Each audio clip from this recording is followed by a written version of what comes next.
కౌలు రైతు కార్డులకు సంబంధించి అప్లికేషన్ అనేది ఏ విధంగా పూర్తి చేయాలి, అలాగే అప్లై చేయడానికి కావాల్సిన డాక్యుమెంట్లు ఏంటి, ఇలా ఈ వివరాలన్నీ కూడా గతంలో వీడియో అయితే అప్లోడ్ చేశాను. ఆ వీడియోను ఈ వీడియో ఎండ్ స్క్రీన్లో అయితే ఉంచుతాను. ఆ వీడియో అయితే చూడండి.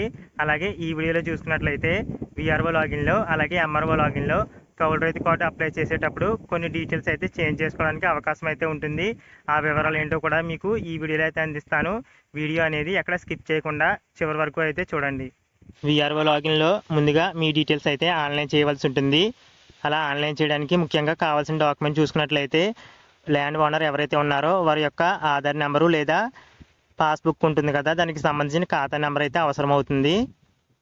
ఇక్కడ ఈ రెండు ఆప్షన్లు ఎందుకు ఇచ్చారంటే ముఖ్యంగా ఖాతా నెంబర్ అయినా తప్పు ఉండొచ్చు, లేదా ఆధార్ నెంబర్తో ఎంటర్ చేసిన తర్వాత ఒకవేళ వెబ్ ల్యాండ్ డీటెయిల్స్ అనేవి ఆధార్ నెంబర్కి లింక్ అవ్వకపోతే డీటెయిల్స్ అయితే ఓపెన్ అవ్వవు. కాబట్టి ఖాతా నెంబర్ కూడా అవసరం అవుతుంది. అందుకోసమే వారైతే జిరాక్స్ అయితే అడుగుతారు. తర్వాత ఖాతా నెంబర్ లేదా ఆధార్ నెంబర్ ఎంటర్ చేసి సెర్చ్ అనే ఆప్షన్ పైన క్లిక్ చేసిన తర్వాత ఆ రైతు యొక్క ల్యాండ్ డీటెయిల్స్ అయితే రావడం జరుగుతాయి. అలా ల్యాండ్ డీటెయిల్స్ వచ్చిన తర్వాత మీరు ఏదైతే సర్వే నెంబర్లో ల్యాండ్ అనేది భూమి అనేది సాగు చేస్తున్నారో ఆ ల్యాండ్ డీటెయిల్స్ అయితే సెలెక్ట్ చేసుకుంటారు.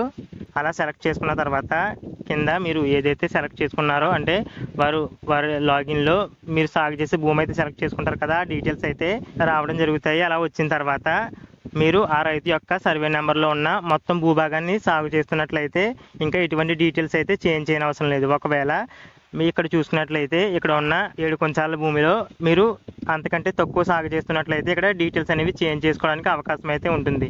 అలా వివరాలు అయితే మార్చుకోవడానికి అవకాశం అయితే ఉంది. అలాగే ఇక్కడ చూసారు కదా, ల్యాండ్ ఓనర్ యొక్క ఫోన్ నెంబర్ కావాలి, అలాగే అడ్రస్ కావాలి. ఇవైతే మాన్యువల్గా ఎంటర్ చేయవలసి ఉంటుంది. కొంతమంది రైతులకైతే ఆటోమేటిక్గా ఫిల్ అవ్వడం జరుగుతుంది. కాబట్టి రైతు యొక్క డీటెయిల్స్ కూడా అందుకే మీరైతే జిరాక్స్ అయితే ఇవ్వాల్సి ఉంటుంది.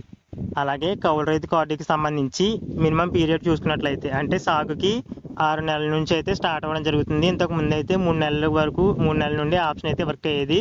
ప్రజెంట్ అయితే 6 నెలల నుండి 11 నెలల వరకు కూడా భూమి సాగు చేస్తున్నట్లుగా ఒప్పందం కుదుర్చుకోవడానికి ఈ కార్డు అయితే జారీ చేయడానికి అవకాశం అయితే ఉంది. అలాగే టెనెంట్ ఆధార్ నెంబర్ అయితే అవసరం అవుతుంది. ఇక్కడ టెనెంట్ అంటే కౌలు రైతు ఎవరైతే ఉన్నారో వారి యొక్క ఆధార్ నెంబర్ అయితే అవసరం అవుతుంది. అందుకోసమే కౌలు రైతు యొక్క ఆధార్ కార్డు జిరాక్స్ కూడా అడగడం జరుగుతుంది. అలాగే కౌలు రైతు యొక్క మొబైల్ నెంబర్, కొంతమంది రైతులకి కౌలు రైతు కార్డు ఆధార్ నెంబర్ ఎంటర్ చేసిన తర్వాత వారి యొక్క డీటెయిల్స్ అయితే ఫోన్ నెంబర్తో సహా రావడం జరుగుతాయి. ఒక్కొక్కసారి ఆ డీటెయిల్స్ అయితే ఓపెన్ అవ్వకపోవచ్చు. కాబట్టి అప్లికేషన్లో ఆ వివరాలన్నీ కూడా మీరు పూర్తిగా రాయవలసి ఉంటుంది. మిగతా వివరాలు చూసినట్లయితే కౌలు రైతు యొక్క మొబైల్ నెంబరు, జెండర్, అలాగే వారు ఏ కులానికి చెందినవారు, వారి యొక్క అడ్రస్ అయితే ఇక్కడ రాయవలసి ఉంటుంది. అలాగే కౌలు రైతు యొక్క ఫాదర్ పేరు కూడా ఇక్కడ రాయవలసి ఉంటుంది.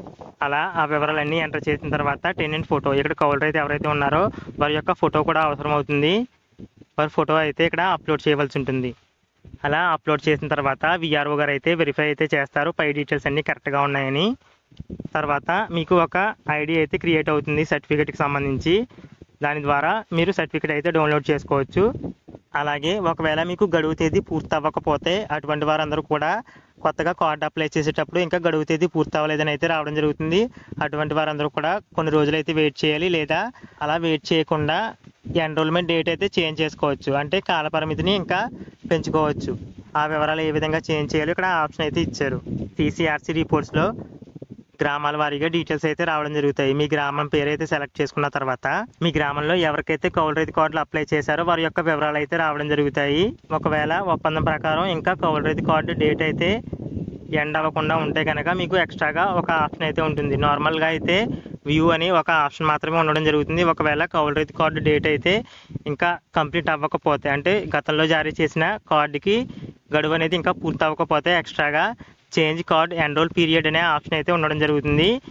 ఈ ఆప్షన్ ద్వారా మీరు కొత్తగా అప్లై చేయని అవసరం లేకుండానే ఇంకా ఎన్ని నెలలు అయితే మీరు కౌలు రైతు కార్డుకి సంబంధించి అంటే కౌలు రైతు సాగు భూమికి సంబంధించి ఒప్పందం కుదుర్చుకున్నారో అన్ని నెలలు అయితే మీరు ఎక్స్టెండ్ చేసుకోవడానికి అవకాశం అయితే ఉంటుంది. తర్వాత టెనెంట్ యొక్క ఫోటో అంటే కౌలు రైతు కార్డు ఎవరైతే అప్లై చేస్తున్నారో వారి యొక్క ఫోటో అయితే అప్లోడ్ చేసి సిసిఆర్సీ కార్డు అయితే జనరేట్ చేయొచ్చు.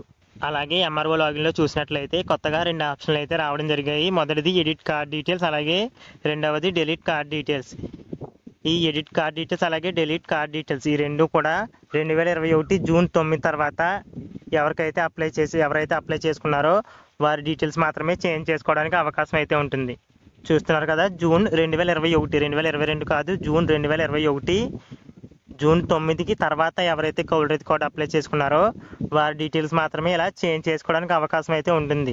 మిగతా వారికి అయితే ఈ ఆప్షన్ అయితే చూపించదు. కౌలు రైతు కార్డు అనేది అప్లై చేసిన తర్వాత ఒకసారి మాత్రమే డీటెయిల్స్ అనేది చేంజ్ చేసుకోవడానికి అవకాశం అయితే ఉంటుంది, అది కూడా ఎంఆర్ఓ లాగిన్లో. అలాగే ఈ కౌలు రైతు కార్డులు అనేవి ఎప్పటి నుంచి స్టార్ట్ చేస్తారు అంటే ఆల్రెడీ కౌలు రైతు కార్డులు అయితే స్టార్ట్ చేయడం జరిగింది. ఒకవేళ మీ గ్రామంలో ఇంకా కౌలు రైతు కార్డులు అనేవి స్టార్ట్ అవ్వకపోతే మీరు మీ విఆర్ఓ గారిని కలిసినట్లయితే వారు పూర్తి వివరాలు అయితే తెలియజేస్తారు.